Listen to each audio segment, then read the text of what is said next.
Assalamualaikum. Waalaikumsalam.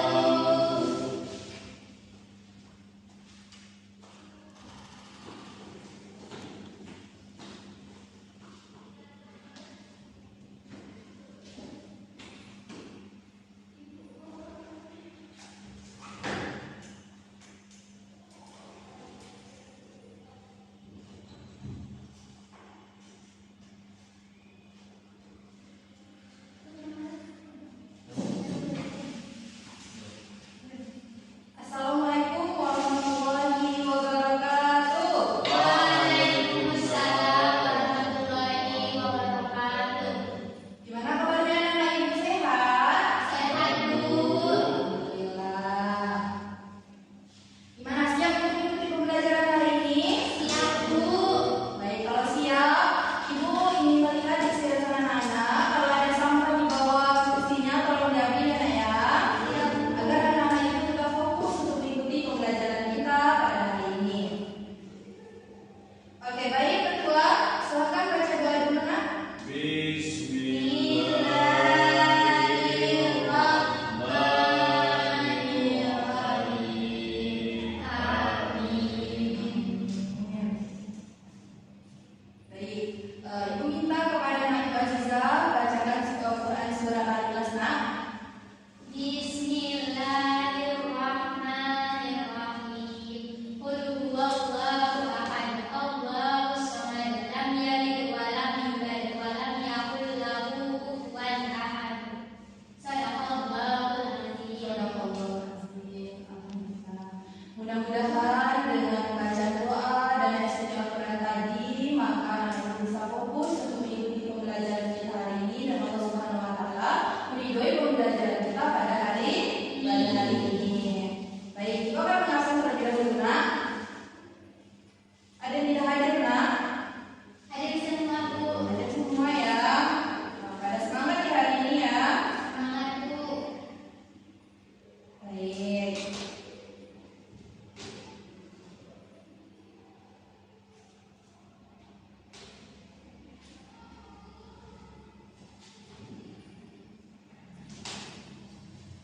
Gimana anak ibu? Ada yang tidak sholat pagi? Salat, Bu. Sholat semua ya? Alhamdulillah. Gimana? Sholat ini sangat penting ya, Nak, ya. Apalagi anak ibu sudah dewasa, sudah wajib untuk melaksanakan sholat. Nah, untuk anak ibu pada pagi hari ini mungkin masih belum fokus untuk mengikuti pembelajaran kita pada hari ini. Nah, ibu ada ayat sedikit, mau nggak kita lakukan ayat sedikit dahulu? Mau ya? Oke, tapi dengan kita melakukan ayat sedikit ini ya, ibu harap anak-anak ibu bisa semangat untuk mengikuti pembelajaran kita nanti. Oke? Oke, Bu. Oke.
tidak jauh lupa materi kita minggu lalu, yaitu nanti Ibu akan menjelaskan sedikit tentang zakat juga. Nah, anak-anak Ibu, adapun capaian pembelajaran kita pada hari ini adalah peserta didik dapat memahami pengelolaan zakat, hukum zakat, dan undang-undang pengelolaan zakat. Nah, adapun tujuan pembelajaran kita pada hari ini yang pertama, peserta didik dapat menjelaskan ketentuan zakat dan hukum zakat dengan benar. Kemudian yang kedua adalah peserta didik dapat menjelaskan undang-undang pengelolaan zakat dengan benar. Baik. Sekarang anak Ibu, kita akan membahas yang pertama tentang ketentuan zakat dalam hukum Islam terlebih dahulu. Nah, nanti setelah kita membahas ketentuan zakat dalam hukum Islam ini, baru kita membahas tentang undang-undang pengelolaan zakat. Nah, seperti yang Ibu jelaskan minggu kemarin adalah pengertian zakat. Aja masih ingat apa pengertian zakat? Coba Aziza, apa pengertian zakat, Nak? Bersih dan suci, Bu. Ya, benar. Kalau secara istilahnya, Mengeluarkan sebagian harta yang kita miliki, Bu. ya benar sekali. Kalau Rustina masih ingat pembelajaran kita minggu kemarin tentang zakat? Lupa deh.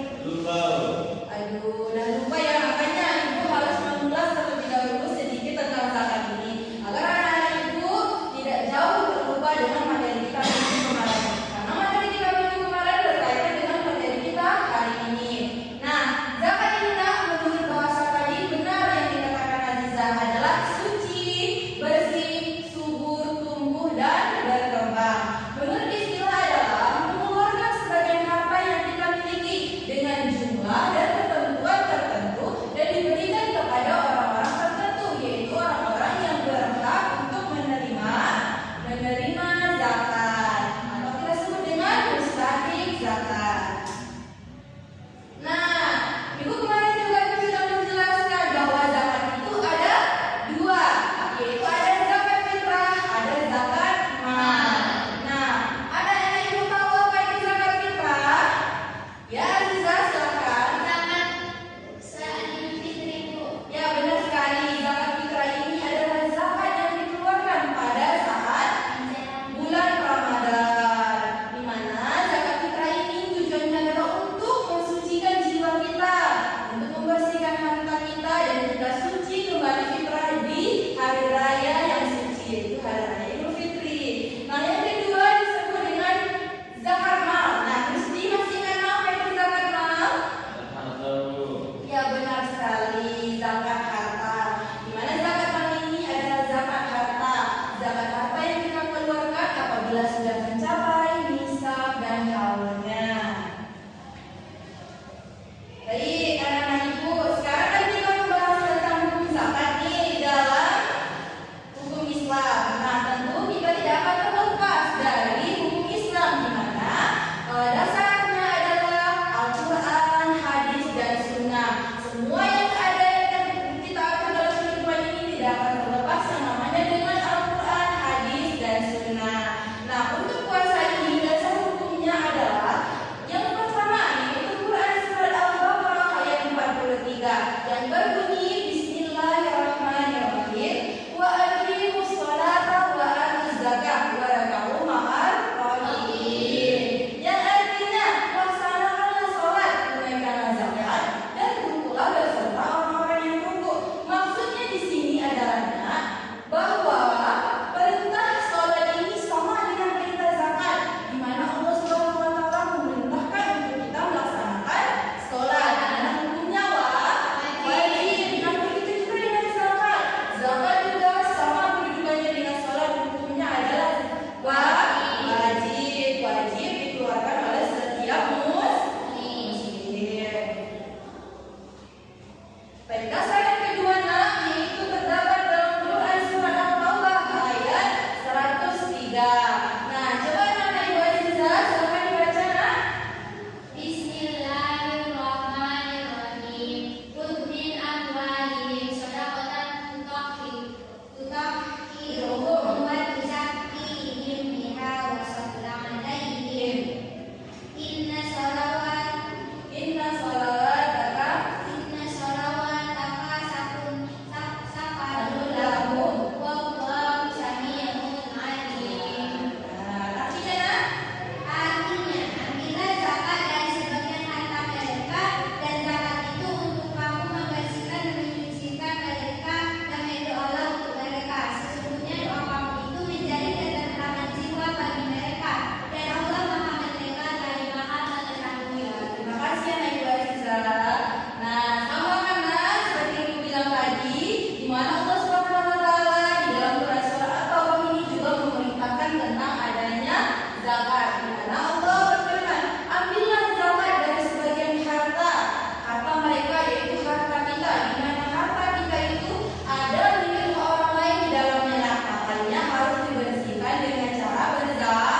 Islam. Nah, yang keenam, terintegrasi.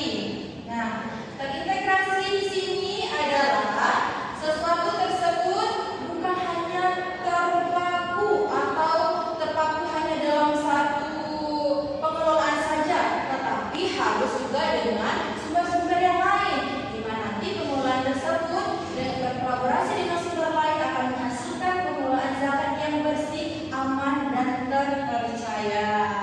Nah, terakhir Mina, ada namanya akuntabilitas. Nah, akuntabilitas di sini di dalam pengelolaan zakat ini harus terbukukan, harus tercatat. Berarti kita sudah mengetahui data-datanya, kita tahu siapa penerimanya, kemudian siapa yang berhak menerimanya, harus didata atau dicatat supaya tidak salah sasaran. Nah, inilah 7 pengelolaan berdasarkan yang 7 ini harus dilaksanakan. Mana anak-anak ibu tadi sudah ibu jelaskan ya Nak ya? Oke, baik anak-anak ibu. Tadi ibu sudah menjelaskan ada 7 pengelolaan zakat ini harus berdasarkan yang 7 tadi. Nah, apa saja yang 7 tadi? Silakan diulangi Steve. Yang pertama syariat Islam, Yang kedua, amanah, yang ketiga manfaat, yang keempat adil, yang kelima kepastian hukum, yang keenam. yang keenam terintegrasi, dan yang ketujuh akuntabilitas. Nah, benar sekali. Nah, anak ibu, yang 7 ini harus ada dalam pengelolaan zakat. Jika tidak ada, maka tidak sesuai dengan ketentuan syariat Islam. Nah, kita lanjut ya Nak ya. Selanjutnya adalah tujuan pengelolaan zakat dalam Undang-Undang Nomor 23 Tahun 2011. Nah, poin yang pertama yaitu meningkatkan efektivitas dan efisien pelayanan dalam pengelolaan zakat. Artinya adalah dalam mengelola zakat ini kita tidak boleh sia-sia, tidak boleh asal sembarangan mengelola, di mana harus bisa meningkatkan efektivitas dan pelayanan dalam pengelolaan zakat tersebut. Jika sudah ada tim yang mengelola zakat, maka tim tersebut harus lebih banyak manfaatnya daripada tidak ada tim dari pengelola zakat yang lainnya. Nah, yang kedua yaitu meningkatkan manfaat zakat untuk mewujudkan kesejahteraan masyarakat dan penanggulangan kemiskinan. Nah, apa maksudnya? Maksudnya di sini adalah seperti yang Ibu bilang tadi, bahwa sudah ada tim yang mengurus zakat atau mengelola zakat tersebut, maka manfaat zakat ini harus merata, yaitu di mana tujuannya adalah menanggulangi kemiskinan. Paham anak-anak Ibu? Paham guru. Jika paham, kita masuk ke pasal 1 bab 2. Tadi bab 1, sekarang bab 2. Di mana pada pasal 1 bab 2 nomor Undang-Undang Nomor 23 dijelaskan lembaga-lembaga yang mengelola zakat. Nah, apa saja lembaga-lembaga yang mengelola zakat? Nah, lembaga yang mengelola zakat ini ada namanya Basnas dan Las. Nah, Ibu ceritakan sedikit bahwa sebelum adanya Basnas ini yang ada lembaga juga pengelola zakat, cuman tidak Basnas namanya, yaitu Basda, Badan Amil Zakat Daerah. Namun pada tahun 2011 di pemerintahan Susilo Bambang Yudhoyono diganti menjadi Basnas, yaitu Badan Amil Zakat Nasional. Nah, apa saja kerja Basnas ini? Basnas ini nanti akan mengelola zakat di tingkat nasional, provinsi, kabupaten atau kota. Nah, jika di tingkat nasional, nanti zakatnya itu yang ada di setingkat nasional pula yang akan dikelola oleh Basnas di tingkat nasional tersebut. Nah, jika sudah di provinsi, maka Basnas yang ada di provinsi yang akan dikelola oleh Basnas tersebut. Begitu juga dengan kabupaten atau kota, di mana nanti kabupaten atau kota ini Basnas yang mereka ambil dari warga tersebut, maka Basnas kabupaten atau kota itulah yang akan mengelola di kabupaten atau kota tersebut. Misalnya kita di Kabupaten Pasaman Barat, maka nanti Basnas-Basnas yang ada di warga Pasaman Barat itu akan dikelola oleh Basnas kabupaten atau kota setempat. Nah, yang kedua yaitu ada namanya LAS.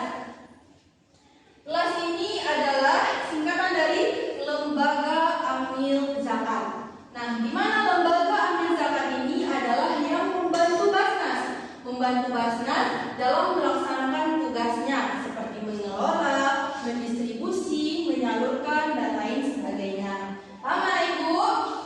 Jadi ada berapa tadi? Ada ibu? Ada 2. Dalam Undang-Undang Nomor 23 Tahun 2011 yaitu ada Basnas dan Kelas. Nah, dalam peraturan lain juga mungkin ada peraturan Departemen Agama atau lain sebagainya yang setingkat dengan pengelolaan zakat tersebut.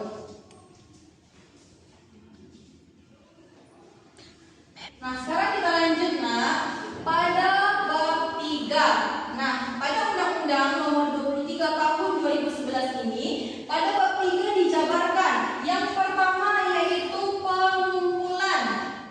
Nah, apa di sini pengumpulan? Silakan dibaca Aziza. Bahwa muzaki dapat menghitung kewajiban zakatnya sendiri. Jika tidak bisa melakukannya, maka muzaki dapat meminta bantuan Basnas. Nah, benar sekali. Penjelasannya di sini bahwa pengumpulan ini, jika seorang muzaki tidak bisa menghitung zakatnya itu, maka dibantu oleh Basnas, di mana Basnas ini dihadirkan oleh pemerintah untuk membantu pengelolaan zakat tersebut dan penyalurannya serta pendistribusiannya kepada orang-orang yang berhak untuk menerimanya. Nah, selain pengumpulan, yang ada yang kedua yaitu pendistribusian. Silahkan dibaca, Rusdi. Pendistribusian, bahwa pendistribusian zakat wajib didistribusikan kepada mustahik sesuai prinsip Islam berdasarkan skala prioritas dengan memperhatikan prinsip pemerataan, keadilan dan wilayah. Nah, benar sekali. Pendistribusian ini memudahkan penyaluran zakat ini ya. Di mana tadi dijelaskan bahwa pendistribusian ini nantinya akan mendistribusikan kepada orang-orang yang berhak menerima zakat tadi sesuai dengan syariat Islam tentunya, agar merata dan berkeadilan di setiap wilayah tersebut. Jadi tidak ada yang timpang atau tidak ada yang tidak merata, semuanya merata, asalkan orang-orang yang mendapatkannya tersebut adalah orang-orang yang berhak untuk menerima zakat. Nah, selanjutnya apa, Bu? Selanjutnya ada pendaya gunaan. Nah, pendaya gunaan di sini menjelaskan jika zakat dapat didaya gunakan untuk produktif dalam bangsa, yaitu penanganan fakir miskin dan peningkatan kualitas umat. Pendaya gunaan zakat ini juga apabila kebutuhan dasar mustahik tersebut telah terpenuhi. Nah, maksudnya adalah pendaya gunaan tersebut di mana zakat yang telah dikelola oleh Basnas tersebut setelah disalurkannya kepada orang-orang yang berhak untuk menerima zakat tadi, maka lebih atau sisa dari zakat tersebut bisa disalurkan kemana yang harus disalurkan oleh Basnas tersebut. Kita contohkan beasiswa. Beasiswa Basnas ada kan, Mak?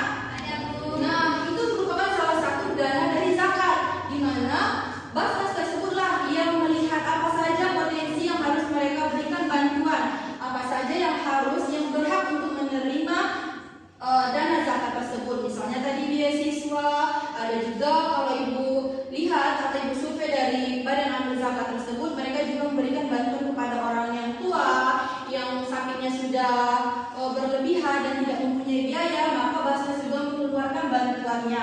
Kemudian bisa juga untuk modal usaha atau mungkin untuk bedah rumah. Nah, itu juga ada dari bantuan dari Basnas, di mana Basnas yang tadi mengelola zakat-zakat kita dan menyalurkan kepada orang-orang yang berhak tentunya untuk menerima zakat tersebut.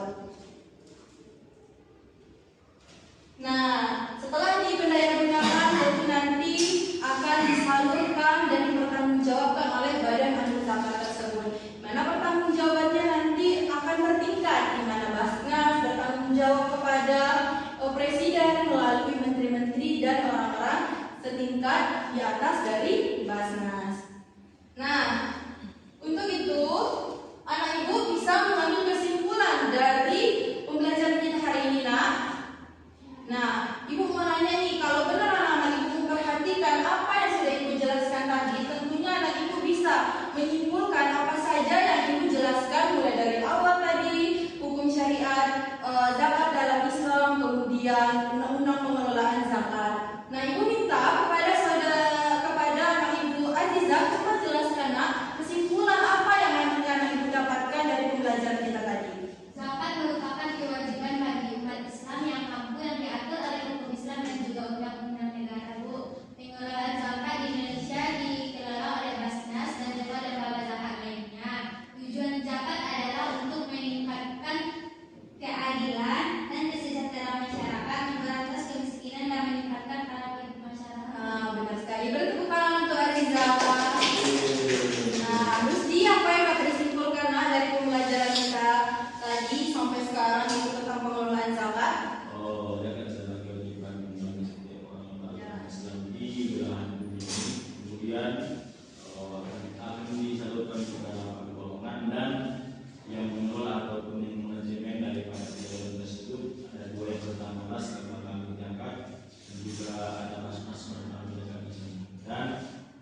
pertama yaitu Azizah, Samkot, dan Nisa. Ada 3 orang yang membahas tentang hukum zakat di dalam Islam.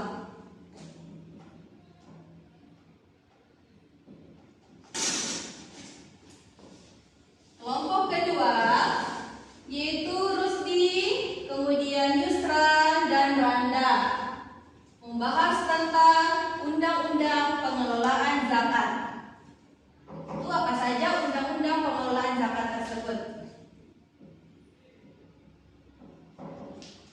Nah, kelompok kedua Ibu Mita, Mayrida, kemudian Jumatul Husna dan Zira, membahas tentang lembaga yang menaungi atau mengelola zakat. Lembaga yang mengelola zakat.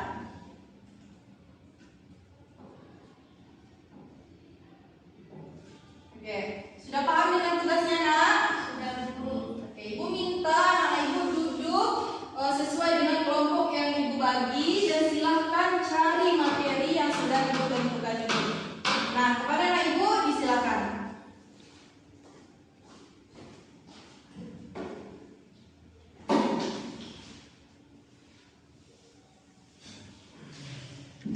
Oke, alhamdulillah dari penampilan Ibu tadi, Ibu rasa Ibu sudah paham betul apa tadi hukum Islam, kemudian pengelolaan zakat itu, kemudian saja yang mengelola undangnya apa saja, dan alhamdulillah sudah bisa didapatkan anak Ibu ilmunya dan juga tadi penampilannya juga sangat bagus-bagus. Boleh tepuk tangan untuk kita semua. Baik, alhamdulillah. Mungkin inilah pembelajaran kita pagi ini, Nak. Besok kita akan lanjut lagi tentang